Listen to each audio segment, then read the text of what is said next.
Summerslam starts the sanctioned shift of supercards to Saturdays.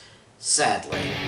I'm Chris Wolvie, the wrestling vlog who always tells it like it is.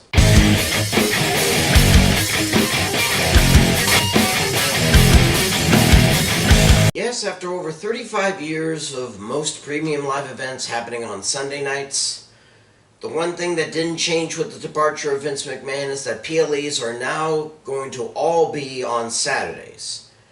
Except WrestleMania, of course, which will be on both days. Not sure if it's a good idea to be competing against boxing and UFC fights, but as every PLE through Survivor Series is scheduled on a Saturday, we have no choice but to see how this turns out. Now, Summerslams have been surprisingly good over the past few years. So good, in fact, they seem to be taking place more often in football stadiums, just like WrestleMania. Again, don't know if it's really because they're still in the red after the pandemic, but as stated, the shows have been good. This, however, might be an issue because there's a chance of rain and even thunderstorms in the area of Nissan Stadium. Probability will drop closer to showtime, but it's going to be a damp day in Music City. Contingencies are in place, and they might delay it like WrestleMania 37, but they plugged this up to wazoo, and they are not going to cancel. And why would they? Episode 7 of Reigns vs. Lesnar, The Snores Awaken, with Theory second, third, and nth guessing if he should get involved, especially after his fight with Bobby Lashley. Both women's title on the line for possibly the last time before their inevitable merger. Both tag team titles on the line in one match with a native Nashvilleian as a ref. I looked it up, that's how they're called. Plus 3 undercard matches involving returning faves and an old luchador sensing the end. Which means he'll be at his most fierce with his son by his side and the 2022 version of Evolution in front of him. Let's hope things stay relatively dry and maybe a touch bloody now that the TV PG era has come to an end.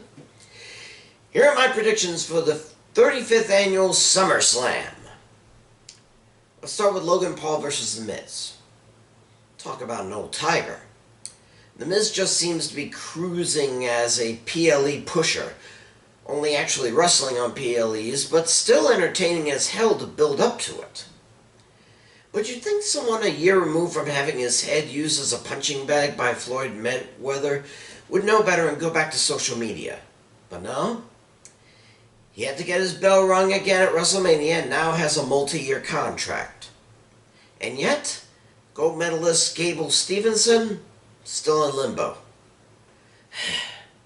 Anyway, Miz will give a clinic and no doubt about that, but somehow, someway, Paul will embarrass Miz and his tiny orbs again. Winner is Logan Paul. Pat McAfee versus Happy Corbin. You know, Corbin really needs to return to his lone wolf persona of Baron and get angry again. Ever since the whole King Corbin deal, he just hasn't been himself. Oh, sure, he's proven that McAfee isn't the only punter in the WWE, but his longtime tussle with Madcap Moss just stunted his growth. Dude should be a primary title contender by now, not throwing popcorn at the announcers after buying a ticket. And definitely not pushing a part-timer like McAfee. The WWE needs to find out what to do with Corbin very soon or let him try his luck with AEW. For now, winner is Pat McAfee. No disqualification tag team match. Mysterios versus the Judgment Day. Is it now when Dominic's rumored heel turn takes place? Because this would be a great time for it. Ray's getting on in years, though you'd be hard-pressed to notice in the ring. But riding high on Familia after his 20th anniversary with the WWE. And what if that Familia falls apart in the ring? The best heel turns are the ones that literally come out of nowhere, and though Dom seems to be backing Ray's shift into Eddie Guerrero's lie, cheat, and steal territory, deep down he must be embarrassed about his padre. And yeah, Finn Balor and Damian Priest aren't exactly super solid as a team yet, but with Rhea Ripley back, Edge's pride and joy are back to full capacity, and unless the Mysterio Chicas come in to counter Ripley, the 619 crew will soon be 86th. Winners of the Judgment Day. Undisputed Tag Team Championship rematch. Jeff Jarrett a special guest ref. The Usos defend against the Street Profits. Sadly, although the Viking Raiders are climbing back into title contention, these two are the only two active and solid teams left in all the WWE.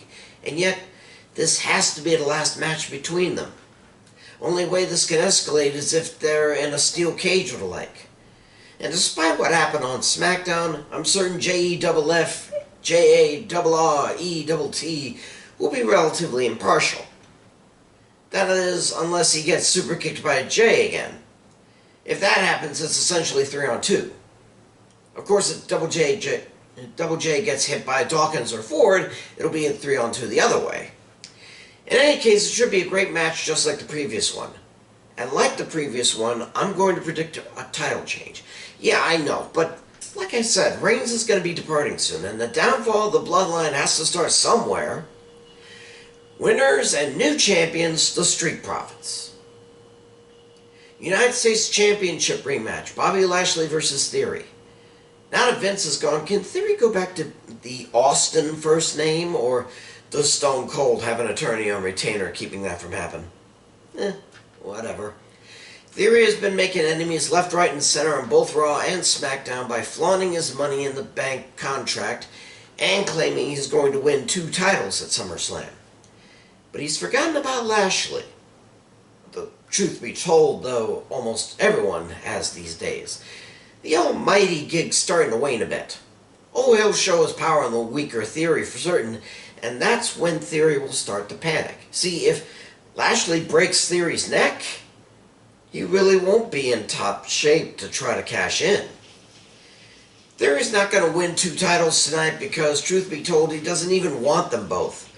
Chances are, just like recently, he'll have his battered metal briefcase in the corner, and when his back's against said corner, he'll use it to beat down Lashley. That is, until Lashley stands up and wrecks him anyway. Winner by disqualification and still champ, Bobby Lashley. Raw Women's Championship, Bianca Belair versus Becky Lynch. Alright, can we please put an end to the big whine, Bex?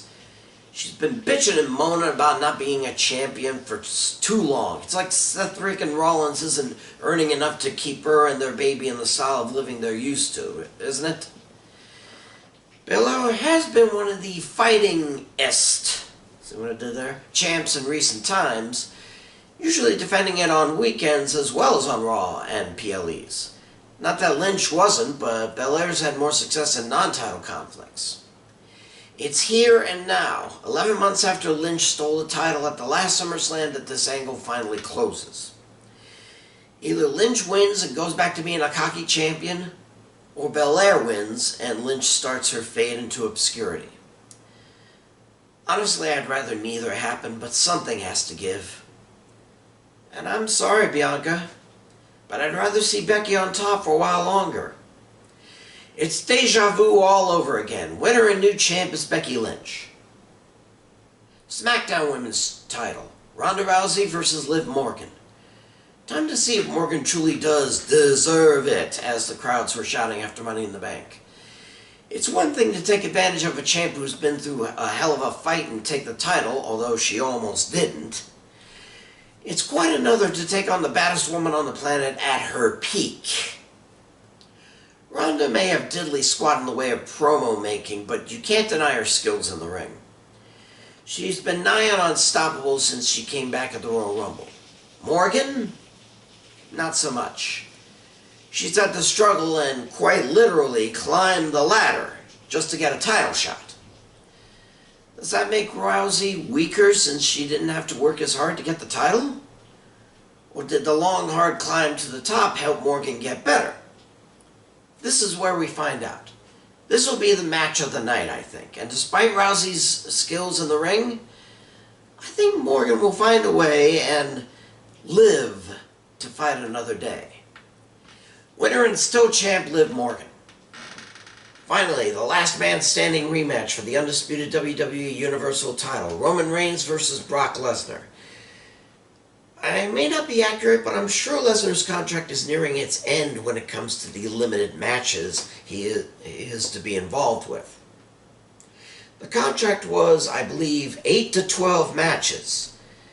And since he signed the contract before last SummerSlam, he's been in 7 matches, including a house show at MSG a month before last WrestleMania. This could be anywhere from his last match to his 5th to last. Of course, they also say the contract is for roughly a year and a half, which means he might not leave until WrestleMania 39. In any case, he's within the danger zone, and if he wins tonight, that means he'll be back to his old habit of only appearing at major pay-per-view PLEs to defend the title. I mean, not that Roman Reigns hasn't been doing that anyway since he unified the belts. Oh, he's defended it at house shows, but he's only had 3 televised matches since then, which admittedly is 3 more than Lesnar had in the same time period at all. I don't want either title held hostage again, which makes me believe that the end of the Roman Empire will occur at Clash at the Castle, not at the knockabout at Nissan in Nashville. Brock will have to wait a little longer to hold gold again, and Theory will not cash in. Not that he won't be able to, but more that he'll be very disinclined to even try after Brock is down for the 10 count. Winner and still champion, Roman Reigns. Those are my picks, and I can relatively relax during the dog days of summer as there are no PLEs in August for the first time in 35 years. I'm Chris Wolvie, the wrestling blog who always tells it like it is. Stay safe, pray for peace, and I'll see you